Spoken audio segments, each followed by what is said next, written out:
Disclaimer, I do not own any of the screenshots, scenes, or music in this video. They are owned by Hasbro, Takara and their respective parties. Thank you. And here together as one.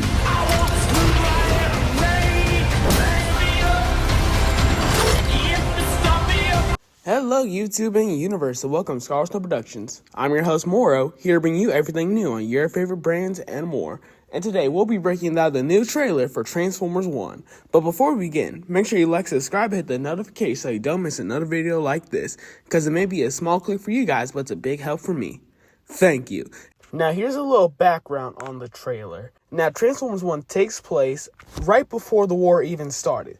It's basically going to be an origin story for Megatron and Optimus Prime, where in this they'll be known as Orion and D16. Now, if you don't know what those mean in Transformers lore, Orion Pax is basically Optimus Prime before he even became a Prime. And for D16, basically that was Megatron's designation number when he was still a lonely miner before he became a gladiator, then a revolutionary. Now, so far as I can see from the trailer, this has nothing to do with any of the previous movies, and as they said, this is basically a starting point for any new fans, so I think that's a plus.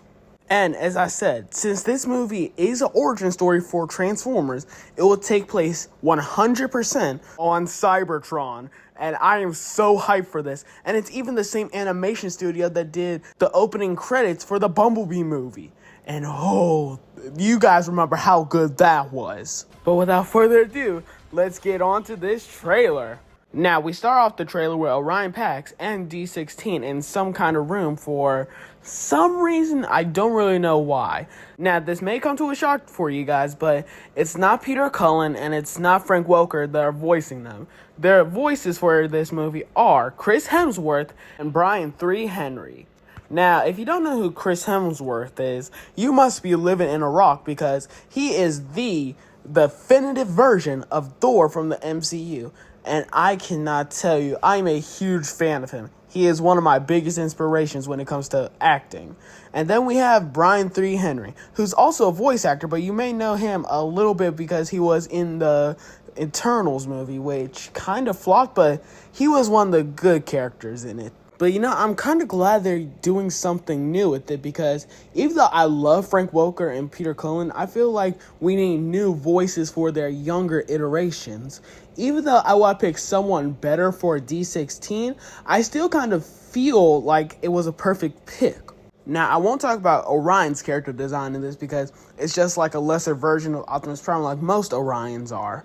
But for Megatron's design, it's really interesting because and later on, as you see Megatron, you can actually see he has red eyes. But when he's D16 for right now, he has a black helmet and yellow eyes, which pays homage to the original Marvel Comics design for Megatron. Now, we don't know what this pair have done to get in this situation they're in, but a big blue bot takes them and makes them do waste management as their punishment.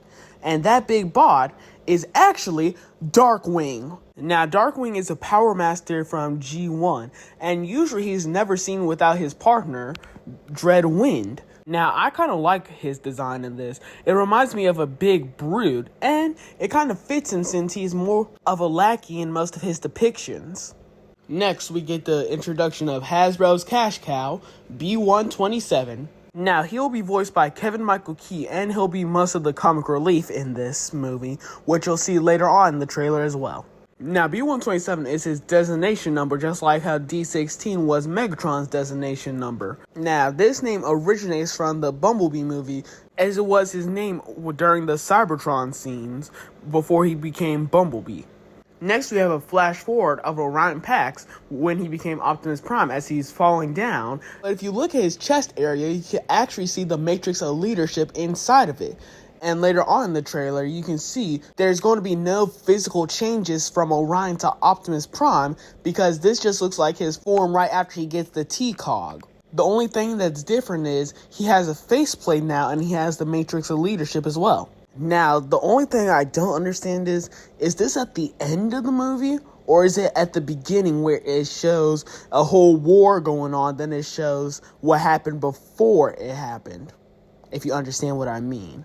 After that, we see Orion, D16, Alita, and Bumblebee going into some kind of cave. Now, this cave leads to where Alpha Trion is. This is where they'll get their T-Cogs. But before we talk more about that, we should talk about what happened right after that whole sequence where we see Optimus Prime. We actually get to see how the caste system might work in this movie. Now we can see they're mining Energon and they're also stalking stuff, which is a callback to both of their origins, because in the original G1 show, Orion Pax was a dock worker that loaded and unloaded Energon cubes from the dock, and D16 was an Energon miner, so that kind of falls in line to what they're doing. And I think they're a part of this caste system is because, as Megatron states, they're bots that can't transform. So this got me thinking, they're all the way at the bottom of the hierarchy, and I guess bots who can transform are kind of treating like the middle class. And for the high class, I think that's people like Sentinel. But the one thing is, they're getting rid of the whole gladiator part of Megatron. And that's the thing, that's what makes Megatron unique. Because he starts as a bot that doesn't know how to kill to a ruthless person that will do anything he can to survive. And I think they're substituting that out for this next scene where Optimus actually tells Megatron to try to look outside of his own caste. Now, to me, this seems like his drive for the movie, trying to see everything outside of his caste system, and once he sees the injustice and stuff, he's gonna start the Decepticon movement. Or it could just be showing the duality between Orion and D16, where Orion's probably been working at the docks where he gets to do anything he wants there, while D16's just been knowing how to mine for his whole life. After that, we see some people working at the docks, and one of them, the one that's closer to the train, actually reminds me of a character, that being Brawn. And speaking of the train, this is the train they'll later heist in the movie to try to get to the surface. After that, we see a glimpse into the future of what D16 will become, and he becomes Megatron. And we can see him dropping some kind of branding sigil like the ones from Transformers Animated. Because, as you know, and as I stated, D16 has yellow eyes, while Megatron has red. And if you remember from Transformers Animated, once the sigil was branded onto them, their eyes turned red as well. And another thing is, we're also going to discover the mystery of the Decepticons, because D16 finds a head that looks exactly like the Decepticon symbol. Now, there's a ton of speculation about who this could be. Some people are saying Megatronus, some people are even saying the Nemesis. Now, for me, I feel like this could be just a completely new character and we're just drawing at straws right now. But one thing we can tell is Megatron seems to be disturbed by it for some reason. And I think it's disturbing to him because if you can see on his left shoulder, he actually has a Decepticon symbol right on him. So this means he couldn't have started the Decepticon movement in this. In the next shot, we can actually see a Quintesson ship landing onto Cybertron. Now, this is one of many ships because, as you can look from the background, there are a ton of them coming into Cybertron's atmosphere. Now, if you don't know who the Quintesson are, they're basically the creators of the Transformers in the G1 continuity. But in other continuities, they're basically the ones that enslaved the whole Cybertronian race so they could work for them. And they're the ones that even created the caste system in the first place. Now, my theory for this scene is the Quintesson already controls Cybertron because in the novel Transformers The Covenant of Primus, they controlled Cybertron by putting one of the Cybertronians in command. And that Cybertronian in the novel was Sentinel Prime, just like in this. I say this because we can see one of the Quintessons coming out of their ship and attaching themselves to Sentinel Prime. So that means they may have started a deal or something. And this is where my theory comes to play. The Quintessons will rule over anything over Cybertron, while Sentinel is a false ruler and keeps everyone in check right underground. And that's why no one is allowed on the surface. Now, that's just my theory, and hopefully that's the real reason why. And if it is, Hasbro, you owe me something. Now, as I said, Sentinel is in this, and he'll be voiced by John Hamm. Now, Sentinel Prime is the Prime right before Optimus is. Now, now, I can't say this on YouTube, but I'll put it in the nicest way possible. He is not a good guy. He's like that kind of person or friend of yours that says he got your back, but he will always run and do anything, but will take the glory for it. Now, in this movie, I think his design is based off a mix of his Transformers animated depiction and Zeta Prime, because if you do know, Zeta Prime is actually the line continuity's equivalent of Sentinel Prime. After what seems to be an evasion, the next scene we see is Orion and D16 sneaking into the Icon 5000. Now, the Icon 5000 is basically a race that originates from the Marvel Comics. It was in one of the postal things. I don't remember which one, though. But it's basically a race that takes place on Cybertron. And since D16 and Orion can't transform, they're actually using jetpacks to sneak into this. And I find that really funny because it kind of reminds me how many times they had to use jetpacks in the original 1986 show. Now, it seems like they're getting chased by some unknown flying bots, and eventually when they get caught, I think that's where the beginning scene of the trailer actually takes place. After that chase, it leads to the next scene where we can see them going on top of the train and escaping to the surface. Now, when they reach the surface, some kind of crystals are just forming all around. So I think that's like a form of raw energon up there, because that's one of the only crystals we know that forms on top of Cybertron. After they reach the surface, we just see how beautiful it can be up there. Like, we see a ton of different beast formers. We see a ton of crystals rising as the train rides past them. And it's just amazing. ILM has been doing pretty good on this so far. But it's all ruined as soon as a blast hits one of the beast formers. And now I do know that's a different shot, but it kind of leads into the next scene funny, because as we see, the main cast of the movie seems to be a little scared about something that's coming at them, and Bumblebee does the smart thing by running away. And the way he runs just kind of reminds me of how Woody ran in the first Toy Story movie. After that hilarious scene, we move on to a cave that seems to have teeth coming right out of it. And now, this cave, I believe, is where the Tomb of the Primes are. If you don't know what the Tomb of the Primes are, it's basically a thing in Revenge of the Fallen where, after defeating Megatronus, they hid in a cave and became one with it to hide the Matrix. But I don't think that's how they're doing it in this, since, for one, Alpha Trion is still alive. But after we see the cave, it looks like there's a graveyard of the 13 Primes, which may be actually where we see the Fallen, which is the Decepticon head D16 finds. But another body we can see very clearly in this shot, and that body seems to be gold and blue. Now, this body reminds me of the IDW version of Onyx Prime. You know, the one where Shockwave actually was one of the 13 Primes? Yeah, crazy Power Transformers history right there. After they walk further into the cave, we get our first look into Alpha Trion, voiced by Lawrence Fishburne. Now, I don't really know how to feel about Alpha Trion's design in this, because I get why it's like that, because it's about his beast mode, which was revealed in the toy line, and we also catch a glimpse of it later on in the trailer. But it just looks so weird, even though I love it and all. It's just like, it doesn't feel like Alpha Trion, if you get what I mean. Back to the actual scene, though, what Alpha Trion actually does for the group is he gives them their T-Cogs. Now, I wonder how he got these T-Cogs, because if you know, in G1, the T-Cog was essentially a huge plot point for Metroplex, and later on, we found out in Transformers Prime that it's actually one of their organs that allows them to transform and be able to make weapons. So that got me thinking, is Alpha Trion actually using the T-Cogs from the dead Transformers in the cave? Because if so, that's a little bit morbid. But anyway, he gives the T-Cogs to D16, Orion, Alita, and B-127, and they unlock their true potentials.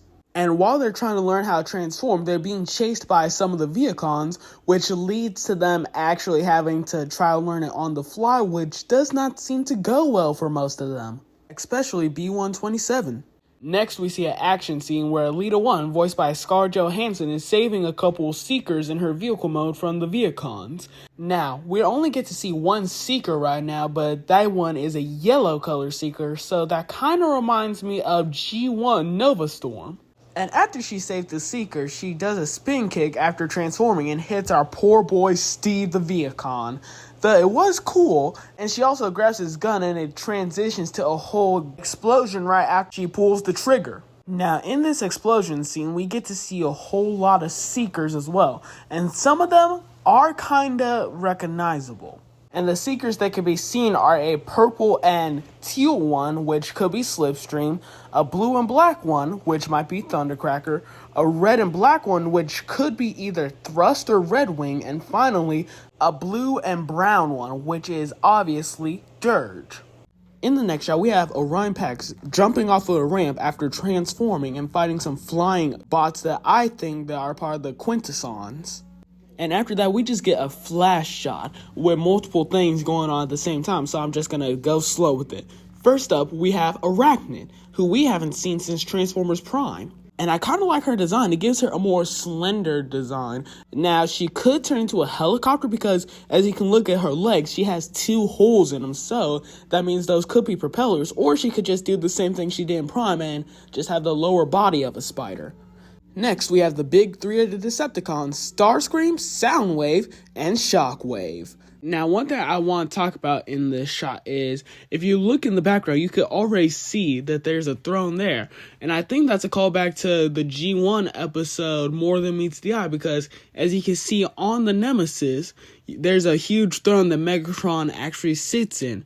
So maybe later on in the movie, this will be Megatron's throne on Cybertron. And another detail is none of them have Decepticon badges, so we already know this is before they meet Megatron, or right when they do. Next, we have a Viacon hunting something, then Alpha Trion pops out of nowhere and attacks it. After that, we have a huge action shot where a ton of the black Viacon jets are fighting the Seekers, and we can actually see one of them, and that Seeker is Skywarp, because we can tell because of the black and purple color scheme. And the next shot, a golden Viacon goes to punch Bumblebee, but instead, Bumblebee gains a battle mask. Now, this battle mask is based off of his original 1986 figure, like the mini-bot, that actually had no face. It was just a mask. Then, as the Viacon goes at him again, Bumblebee accidentally hits him with his so-called knife hands. Now, this could be a reference to 2 things. The first thing is, it could be a reference to his stingers they have in Transformers Animated, or it could be a reference to his daggers they had in War for Cybertron. After that, we get a scene where Optimus and Bumblebee are talking, and they transform and roll out, and the title screen comes in. And finally, the trailer ends with Bumblebee doing a full-on action scene, but we later find out because of Alita and Optimus, these weren't even the bad guys. Bumblebee was just trying to look cool. And that kind of seems like something Bumblebee will actually do, though. And another funny thing is, he actually intimidated the guys to say that the room was already like that as soon as he came in. I just find it was funny. But other than that, that's really it for the video, guys. I hope you all enjoyed. And I don't know why, but this trailer has been getting some complaints for some reason, and they aren't really that thought out because people are saying it looks awful, it needs to be more edgy and stuff, but you guys got to remember, this is the beginning of a whole trilogy, so we'll have time for that already. This is basically just going to be before the war even happened, during the golden age where everything was pretty good. So there should be no reason for it to be gritty and all. It should be like a feel-good movie. But that's enough ranting. But all I'd say is I feel really good about this movie. It's finally a breath of fresh air when it comes to all the gritty stuff. It feels like you're back in the 80s watching the original show all over again for the first time. Now, if you are wondering, this movie is slated to release on September 13th. But if you're in the UK, unfortunately, it will not be coming out until October 11th. But other than that, that's really it for the video, guys. I hope you all enjoy. And in the comments down below, tell me what you liked and if I missed anything. And go check out Brick Formation Studios because he's a close friend of mine. And we've also did a trailer reaction video to what we saw in Transformers 1. But if that's it, that's a wrap. Fade to black.